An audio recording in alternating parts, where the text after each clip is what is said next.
Hindi rin ba maawat sa kaka-cellphone ng inyong mga anak?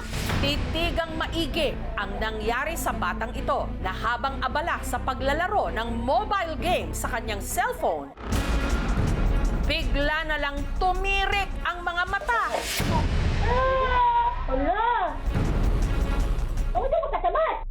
At nanigas ang katawan. Muntik pa nga itong matumba at malaglag sa kanyang upuan.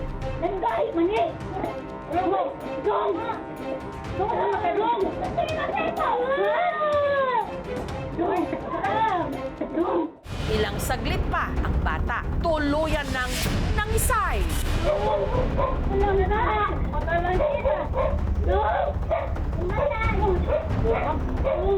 Primero pa man gina nga na yung anak mo, bito itong gikuyawan kong maayo. Nang kuyawan ko ato kay akong anak og naunsa, suya atong hitabua. Ang hinala ng pamilya kung bakit biglang nag-seizure ang bata. Baka sa palagi niya paglalaro ng cellphone. Ano nga bang epekto sa utak ng labis-labis na kaka-cellphone?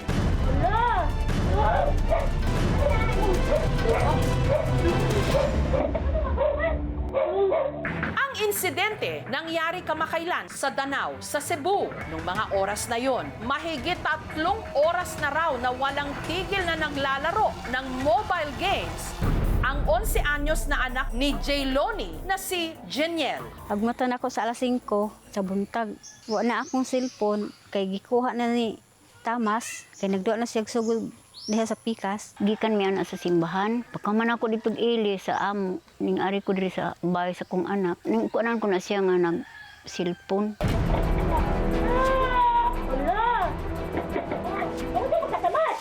Ang lola ng bata na si Rosita, sinaklolohan na ang apo na walang tigil sa pangingisay.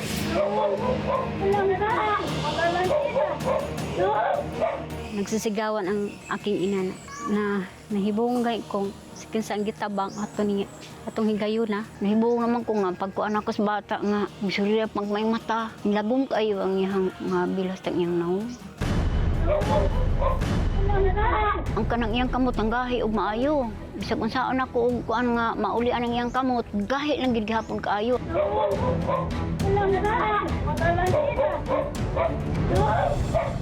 Ilang saglit pa ang bata, hindi na makontrol ang pagkilos. Primero pa man gina nga na yung anak mo, bito itong gikuyawan kong maayo.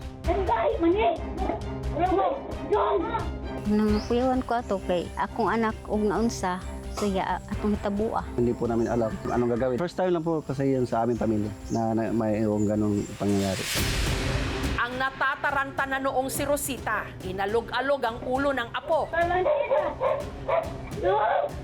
Ako gani atong nakuyawan, kasi kung saan akong kuan ang iyang babagahi magid kaayo. Hanggang sa naisipan nilang pisil-pisilin ang katawan ni Jeniel.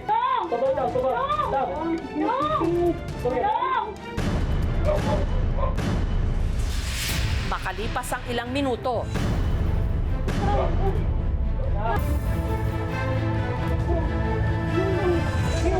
bumalik sa ulirat si Jeniel. Nakuyawan at ko atong hitabua, nga di na kamaulian atong higayuna.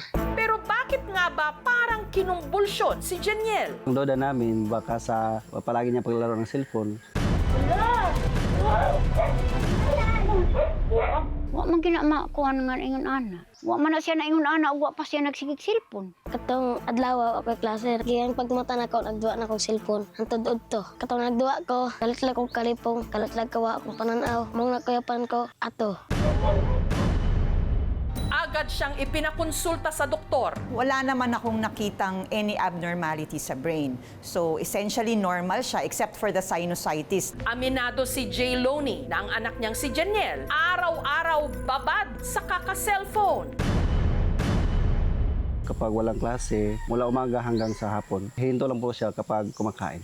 Kanang manlaba ko, di siya na kumabantayan nga. Akong cellphone, kuha na niya kay sa isang araw, 6 na oras siyang mag-cellphone. Anang ikaw man niyag duwa, wala din sa ako masakit o akong mata. Pinagsasabihan naman daw ni J. Lonnie ang anak, pero Ako na lang masigpatan nga. Wala na, nakuha na sagsi ka nang nasuko sa napili na sagsi sa duwa. Allah! Ang ka makasabat! Ilang araw matapos ang insidente, Magkakapasok naman siya palagi sa school. Masigla naman. Nakipaglaro na ulit sa kanya mga kaklase. ngunit nag-aalala pa rin si J. Lonnie. Lalo't dahil sa kakulangan nila ng pera, hindi pa rin daw nila nagagawa ang payo ng doktor na ipa-MRI si Jeniel para malaman kung bakit kinumbulsyon ito. Gusto unta mini Tamas nga MRI lang siya kung sa itong iyang hitabo. Aron mahibawaan na mo iyang sakit. Kaya sinagot na ng aming programa ang pagpapa-MRI kay Jeniel. Hindi lamang dahil sa nagga-gadget, talagang magkaka-seizure ka. Other triggers, syempre, since sabi ko nga, hindi lahat yan sa utak. Pag hindi siya kumakain, kunwari, nakulang siya sa sugar or nakulang sa sodium, pwede ring mag-seizure yung mga tao. Kulang sa tulog, stress, kulang sa pahinga, or baka mayroong ibang dahilan, kunwari nabagok, may tumor ba, may ibang abnormal na ugat sa utak, pwede rin lahat ito mag-seizure. Paalala naman ng mga eksperto, ang labis-labis na screen time o paggamit ng gadgets gaya ng cellphone, tablet, pati na TV at computer may negatibong epekto sa timbang, motor at cognitive development, pati na sa social at psychological well-being, lalo na ng mga bata. For adults, 2 hours per day is recommended. Pag mas bata ka, dapat shorter ang inyong gadget time. Sa mga batang nagsi-seizure or kahit adults man, huwag lang magpapanik yung mga nakakakita ng seizure. Give them space para yung oxygen, makahinga naman yung bata. Sa mga tao nga nag-ingon diha, wala na ko bantay akong mga anak, ako man lang sang gibantayan. Mamina to sa itong mga magpapa. Kung padlungon, katong hitabo, aday na kawagduwag cellphone. Laging tandaan, anumang sobra, pwedeng makasama.